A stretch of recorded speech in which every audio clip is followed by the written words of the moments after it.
c'est particulier parce que dans le langage, pour ceux qui ne sont pas du monde évangélique, on dit généralement dans la présence de Dieu.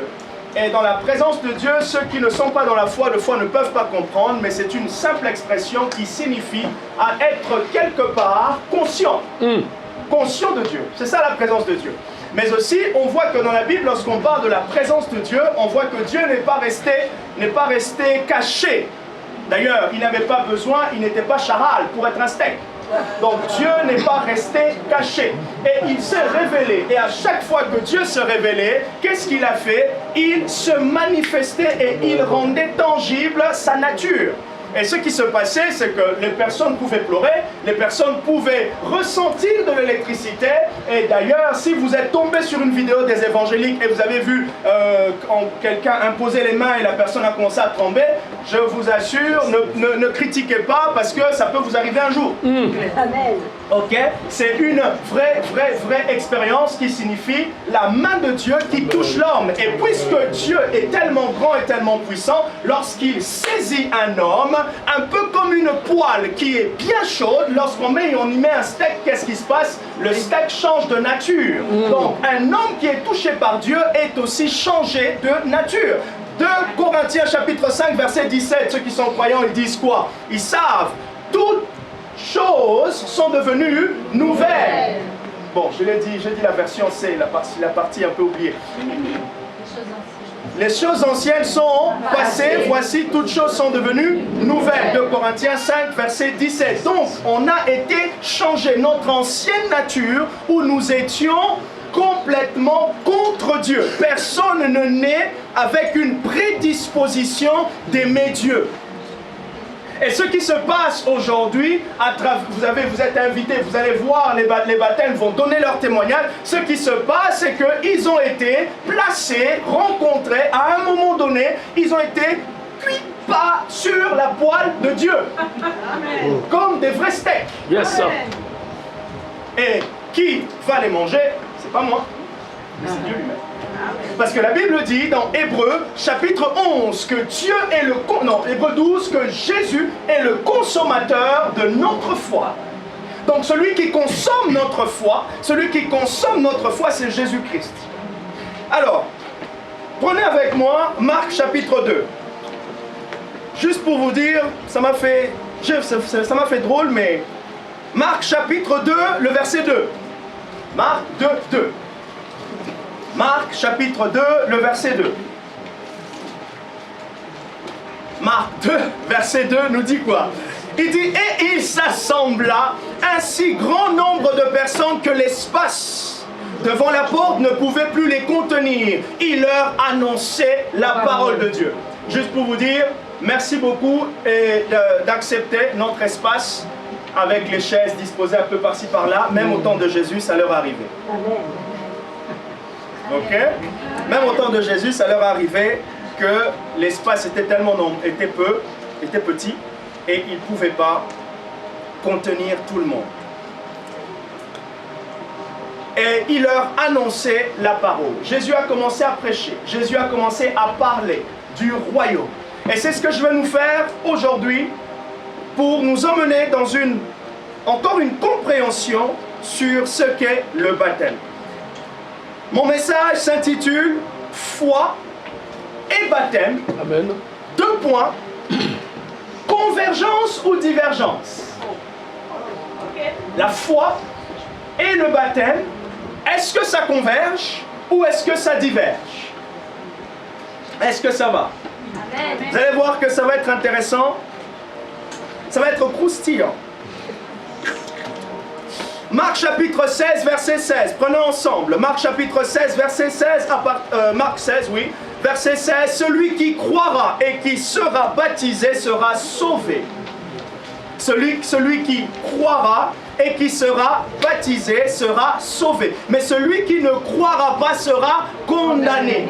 J'ai entendu quelqu'un qui m'a dit, ah tiens, pasteur, j'ai invité mon fils et mon fils m'a dit, ah ça c'est vraiment du prosélytisme, maman. Et c'est la pensée au fait que nous avons ici en France. Lorsque vous invitez quelqu'un dans une église évangélique, il va vous dire c'est du prosélytisme. Et maintenant la Bible dit clairement, celui qui ne croit pas il est condamné. Ah.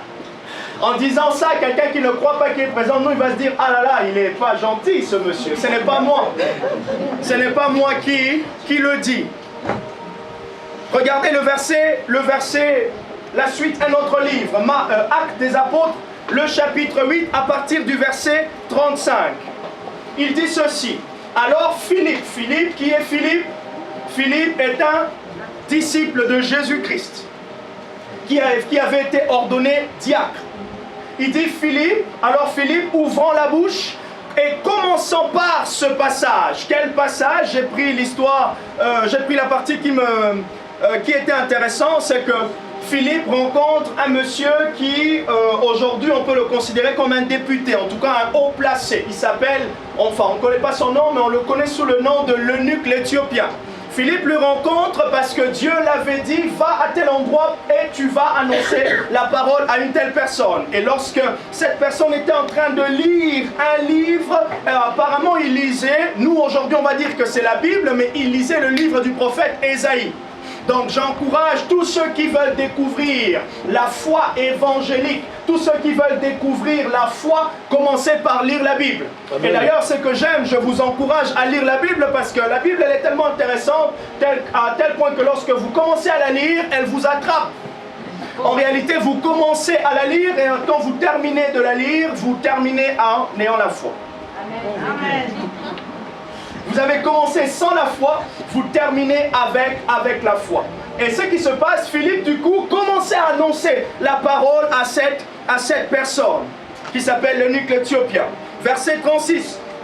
Ils continuaient leur chemin, ils rencontrèrent de l'eau. Et l'eunuque dit, mais voici de l'eau, qu'est-ce qui empêche que je sois baptisé? Or, l'eunuque éthiopien était enseigné par Philippe, il lui enseignait simplement l'histoire de Jésus-Christ.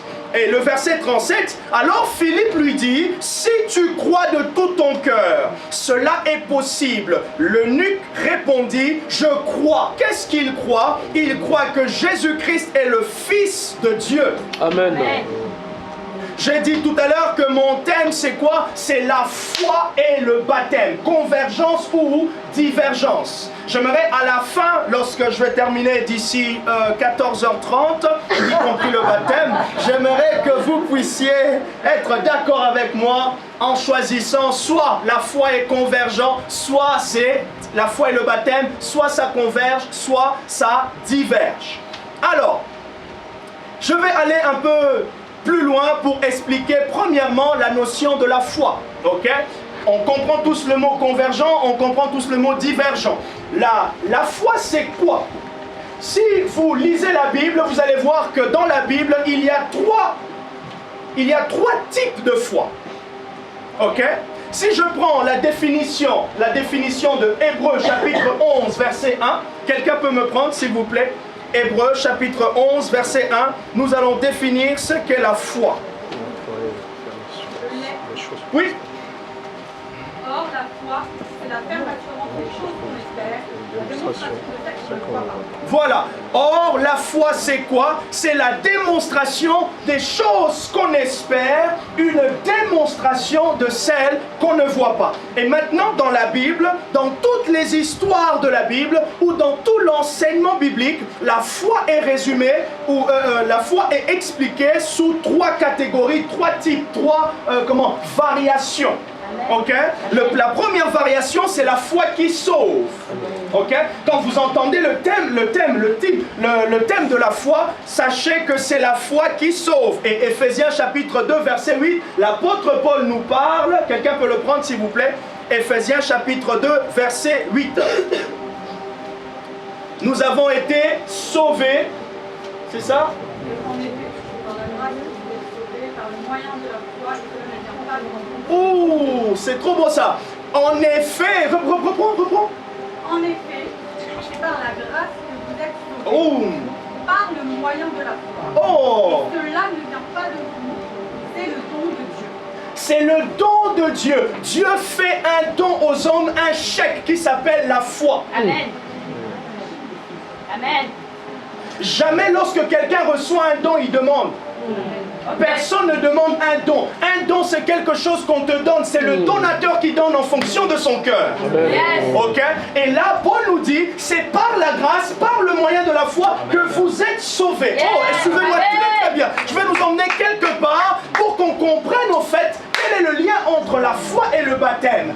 Est-ce que c'est moi qui les ai poussés à pouvoir se faire baptiser? Parce que même moi, on n'est même pas encore en été. Donc nous allons tourner, nous allons aller dans l'eau, il fait froid. Et je viens d'un pays chaud. C'est beau ça. En plus de ça, je suis né d'en haut. Donc j'ai aussi la chaleur de l'esprit. Donc l'eau est froide. Mais pourquoi vous avez choisi un certain 14 juin, Patrice, pour pouvoir aller dans les eaux du baptême? Deuxième type de foi. Lorsqu'on parle de la foi, lorsque Bregma parle de la foi, il parle de la foi qui sauve. Lorsque quelqu'un vous dit que je suis croyant, première d'abord, il dit qu'il a la foi qui sauve. Voilà pourquoi quelqu'un qui dit qu'il est croyant et il ne sait pas s'il est sauvé, je vais douter. Mais vous allez comprendre, quand je vais vous expliquer trois notions, vous allez comprendre au fait qu'il y a quelque chose dans son dire qui n'a pas encore été atteint. Et lorsque vous comprenez cela, c'est là que vous allez réaliser le baptême. Amen. Amen. Parce que Jésus dit, les textes qu'on vient de lire, je vous rappelle parce que vous ne l'avez peut-être pas, vous avez peut-être un peu oublié, celui qui croira, donc ça veut dire celui qui aura la foi, et deuxième chose qui sera baptisé, et la conséquence c'est qu'il va être sauvé. Merci beaucoup. Donc la foi est la ferme assurance des choses qu'on espère, une démonstration de celles qu'on ne voit pas. Le premier type de foi, c'est la foi qui sauve. Le deuxième type de foi, c'est la foi comme un don spirituel. 1 Corinthiens, le chapitre 12, le verset 8 à 10. L'apôtre Paul parle des 9 dons spirituels, des 9 dons charisme, charismata, le mot grec pour parler des dons spirituels, des dons qui viennent de l'esprit. Et tout chrétien possède comme une graine en lui les dons spirituels. Ça veut dire maintenant la manifestation. Ah, j'aime bien ça. Au fait, il y a la graine et la graine se manifeste. Et la graine peut se manifester en parole de connaissance, en don de guérison, en don de miracle et en parole de sagesse. Continuons. Troisième type de foi, c'est quoi? C'est la foi comme la confiance absolue ou la ferme confiance en Dieu. C'est ce que, deux fois on dit, ah non, j'ai la foi pour mon travail, j'ai la foi que ça va arriver, je crois que ça va arriver. On parle d'une confiance absolue. Non pas en des faits seulement, mais aussi en quelqu'un. Est-ce que tu es bien assis, fragment? D'accord.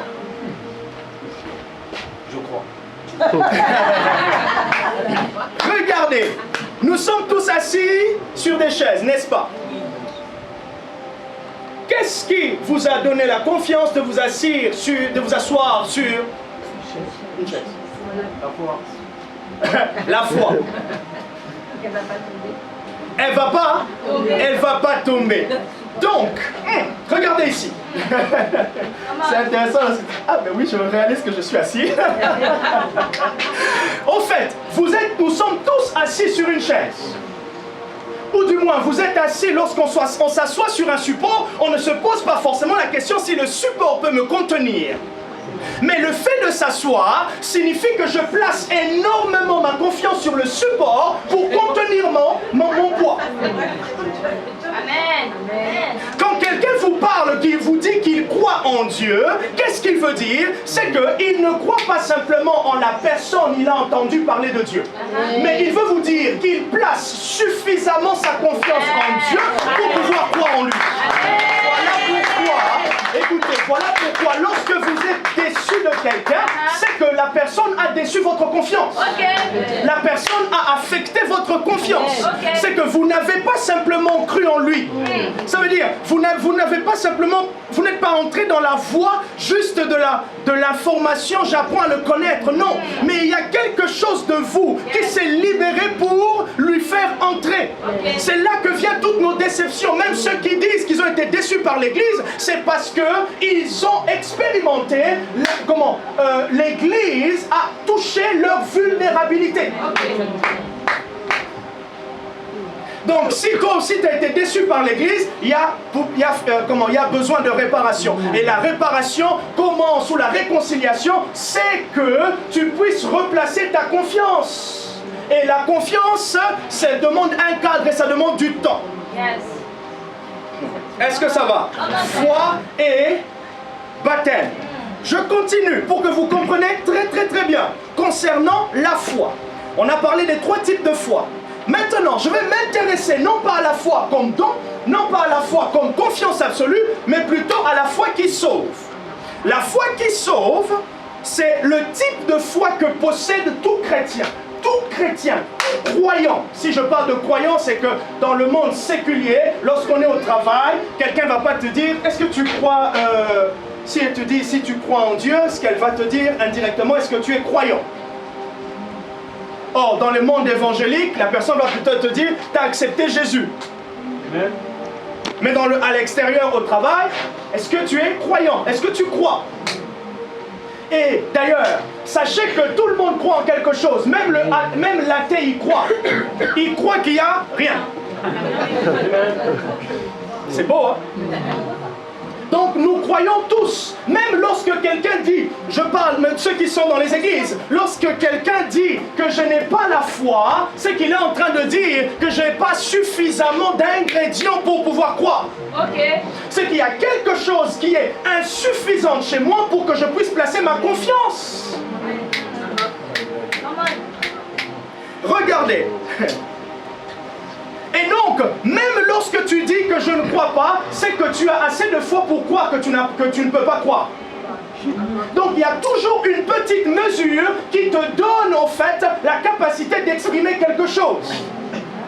Et la foi qui sauve, c'est la foi que possède tout chrétien. Maintenant, cette foi qui sauve a 3 ingrédients principaux. Nous sommes en registre. 3 ingrédients principaux. La foi qui sauve. 3 ingrédients principaux. Alors, je vais vous parler ici des mots un peu latins, hein, mais bon, je trouvais que ça c'était intéressant. Regardez, le premier mot c'est notitia. Notitia. Le premier mot latin ici, notitia, fait référence au contenu de la foi. Le contenu, ça veut dire l'information. Je ne crois pas en rien. Je crois en quelque chose. Ceux qui vont se faire baptiser, ils ne vont pas au baptême avec rien. Il y a quelque chose en quoi ils croient qui leur donne la décision, la confiance d'aller dans les eaux du baptême. On appelle cela notitia. En d'autres termes, l'information. C'est ce que nous croyons. En fait, c'est l'information que nous croyons. Or, dans le monde évangélique, le chrétien, qu'est-ce qu'il croit? Il croit dans l'information de Jésus et tout ce que Jésus a dit. Amen. Donc, quand j'ai dit tout à l'heure que l'athée croit, l'athée aussi, il a une notitia qui motive sa croyance. Donc, quand un athée se convertit, ça veut dire on enlève l'information qui l'empêchait à croire pour remplacer l'information. Nous tous ici, lorsque nous nous sommes convertis, c'est que Dieu a remplacé une information principale, importante, concernant que nous n'avions pas avant. Notitia. Je continue. Ce en quoi nous croyons est l'objet de la foi chrétienne. Amen. Et toutes les informations de la foi chrétienne sont contenues, non pas dans l'historicité avec les apôtres, non, sont contenues dans la Bible, et c'est là qu'on voit que les apôtres maintenant ont prêché quelque chose. Amen. Donc la Bible nous résume l'expérience par écrit des apôtres. Yes. Donc nous croyons en quelque chose. Et J'aime bien ce texte, 1 Corinthiens chapitre 15, du 1er au 20e verset. Oh, l'apôtre Paul dit, si vous retenez l'évangile tel que nous vous l'avons annoncé, pourquoi de fois on se déroute? Pourquoi de fois on passe à côté? Parce que nous ne retenons pas ce que nous avons reçu comme on l'a reçu. C'est intéressant et important pour nous, si on veut garder la foi jusqu'à son avènement, de retenir la foi, de retenir l'information. Il n'y a pas deux personnes qui sauvent. Même si j'aurais voulu être votre sauveur, mais je ne le suis pas parce que il y en a déjà un. Il y en a déjà un, il s'appelle Jésus-Christ. L'information, c'est lui le sauveur. Et tout celui qui vient à la foi en croyant que c'est lui. Et c'est pour cela, Jean nous dit, si quelqu'un vient et il vous dit que celui qui est venu en chair et en os, ce n'est pas lui, dites que c'est un faux prophète. Parce que les vrais prophètes l'ont annoncé lui. Les vrais prophètes dans l'Ancien Testament, en commençant par Moïse jusqu'à Élie, l'ont annoncé lui, Jésus-Christ. Et pourquoi vous voulez que moi je vous annonce autre chose? Ça, c'était la première information. Donc la foi qui sauve contient une information qu'on appelle notitia. Premier ingrédient. Comme lorsque vous êtes en train de cuisiner, pour qu'à la fin on dise c'est bon, qu'est-ce qu'on y met? On met des ingrédients. Deuxième ingrédient, ça s'appelle toujours en latin assensus. Le assensus ici, c'est maintenant les données de l'information.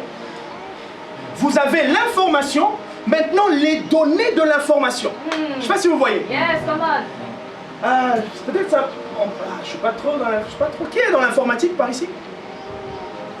Les data, ainsi de suite. Personne? Quelqu'un dans l'informatique? Non? Bon, il y a une partie de l'informatique, surtout l'informatique programmation. Je ne sais pas, on n'a jamais pu être copains depuis que j'étais à la fac. Donc, j'ai mis ça de côté. Bon, comprenez, je vais prendre ce qui est, ce qui me convient. Les données, mais maintenant de façon intellectuelle. En fait, la foi a une information. L'information concernant Jésus. Maintenant, la partie intellectuelle de l'information concernant Jésus, c'est ce que je suis en train de faire. Je vous explique. Donc, n'arrêtez pas de croire quelqu'un qui dit « Oh oui, on t'a endoctriné, tu es... » Non, tu as compris quelque chose avec ton intelligence, s'il te plaît. Et tout ce que je vous dis, je ne suis pas en train... J'ai pris une tuteur, et là, elle est en train de parler. Non, tout ce que je vous dis, c'est avec compréhension, avec réflexion. J'ai un bac +5 en ingénierie du bâtiment. Donc, je comprends ce que je suis en train de vous dire. Yes. Mon père, mon défunt papa, quand il critiquait la foi, qu'est-ce qu'il disait? Ah, quand vous allez dans vos églises là, vous perdez l'intelligence. Non! Non! On ne perd pas notre intelligence. On est, ouais, même si je mets les lunettes, hein, on étudiant, on ne perd pas notre intelligence. C'est qu'on a l'information et on a aussi la partie intellectuelle, la partie réfléchie. Voilà pourquoi ce n'est pas parce que tu pries en langue que tu ne peux pas pousser tes études jusqu'à être doctorat. Non! Qui vous a dit que parce que tu es pasteur, parce que tu veux faire les études théologiques, tu ne vas pas finir ton BTS? Question. Ah non, parce que l'amour de Jésus me prend trop. Oh! Non, non. Donc que les étudiants étudient. Amen. Il y a un programme à l'église. Le jour d'après, tu as révision, tu as examen. Tu t'arranges à réviser et tu t'arranges aussi à être à ton programme de l'église. Les deux, ça va de pair. Parce que la Bible me dit même, l'apôtre Paul, celui qui a écrit plus de combien? 15 livres. Le 1/3. Il y a 27 livres dans le Nouveau Testament. Le 1/3, c'est quoi? 27 divisé par 3. Donc, en gros, vous commencez... Bon, on va pas compter, mais il a écrit plus de 10 livres. Je vous laisse. En plus, je suis professeur. C'est fou, hein? Tu arrives toujours à mettre un peu les maths, un peu les profs. Bon, bref. Donc, il y a 27 livres dans le Nouveau Testament. Il a écrit le 1/3.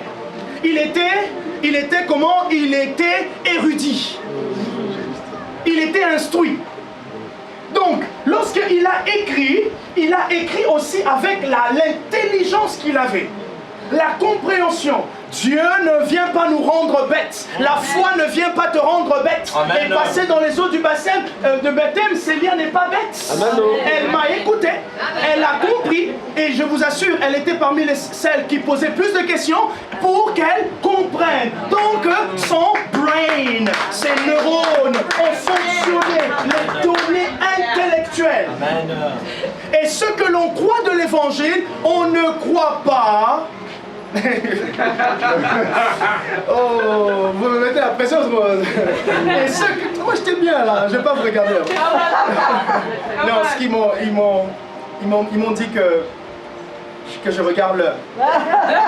Non, moi je vais rester avec la salle. Est-ce que vous voulez que j'arrête? Ah, vous voyez, ici on ne veut pas que j'arrête.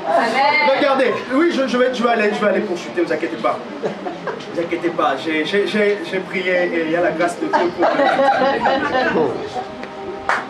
Non, c'est que l'église savent que quand je fais des programmes, on respecte les programmes. Donc, regardez, j'ai parlé de la census, le donné intellectuel. Bregma, il croit, et ce qu'il croit, il a compris. Voilà pourquoi maintenant vous voyez que l'église, Prisca est là tous les dimanches, ou du moins régulièrement, les mercredis, elle se connecte, elle lit, elle pose des questions, parce que ce qu'elle croit, elle doit le comprendre. Amen. Et c'est plus tu comprends ce que tu crois, et plus ta foi est encore affermie. Amen. Donc ça s'appelle le census. Donc même quand quelqu'un dit que je manque de foi, donc il lui manque aussi peut-être un peu de connaissances, de données intellectuelles, de la census. On doit l'expliquer aussi. Et c'est ce que l'on fait avec l'apôtre. L'apôtre le fait depuis 30 ans, et moi je le fais depuis 25 ou 24. Non. 15, 36, 21. Amen.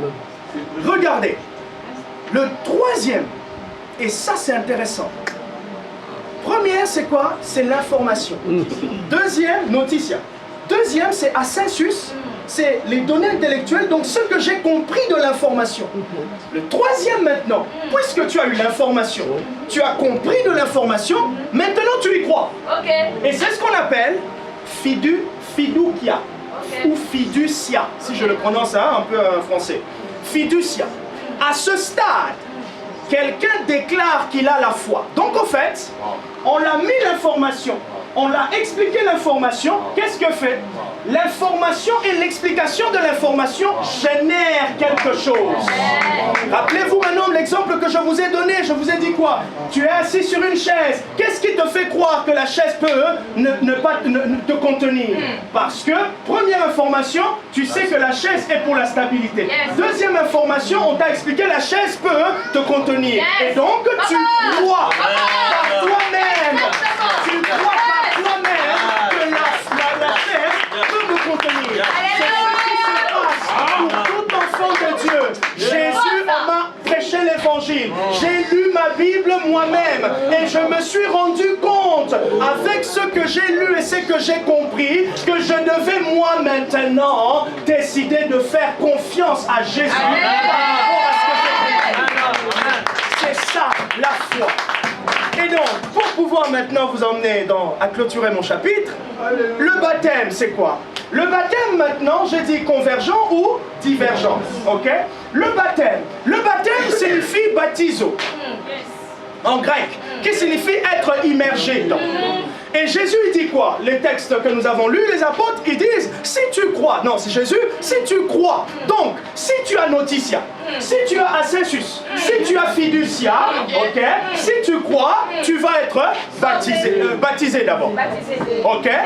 Celui qui croira et qui sera baptisé. Donc, le baptême est une conséquence de la foi.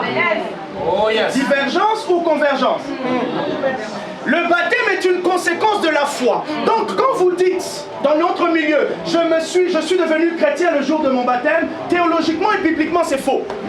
Pourquoi? Parce que ce n'est pas lorsque tu rentres dans les eaux du baptême que tu reçois Jésus. Non, c'est lorsque c'est parce que tu as reçu Jésus que le noticia, la sensus fiducia ont produit quelque chose que tu as dit, mais pourquoi pas, comme le livre l'Éthiopien, voici de l'eau. Pourquoi ne dois-je pas passer dans les eaux du baptême?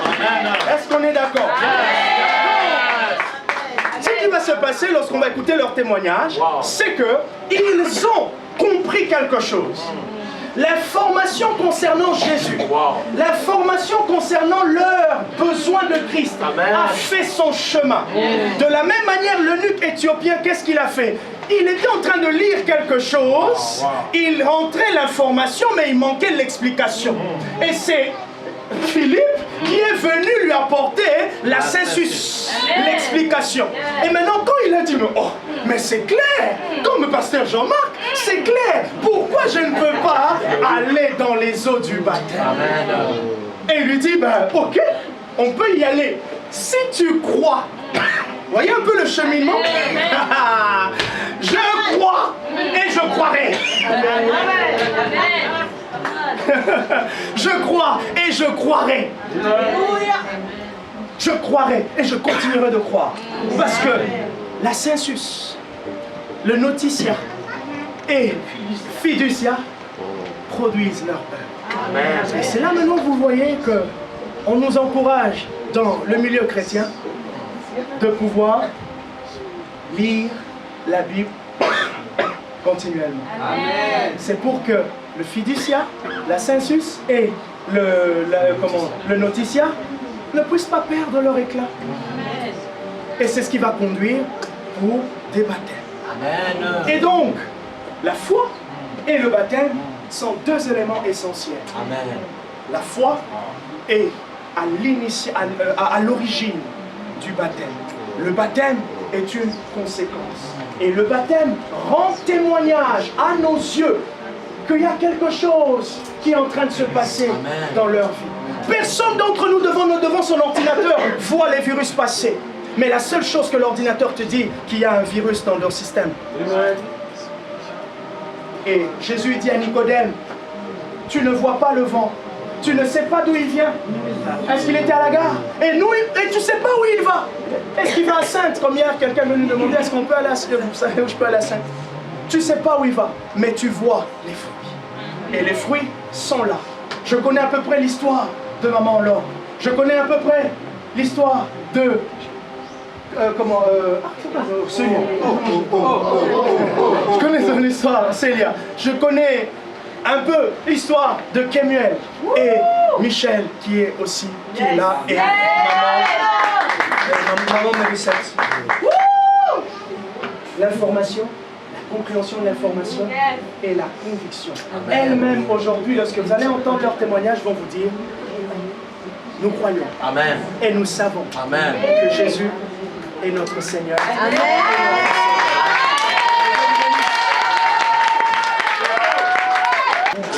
Gloire à notre Dieu. Est-ce que c'était clair pour vous?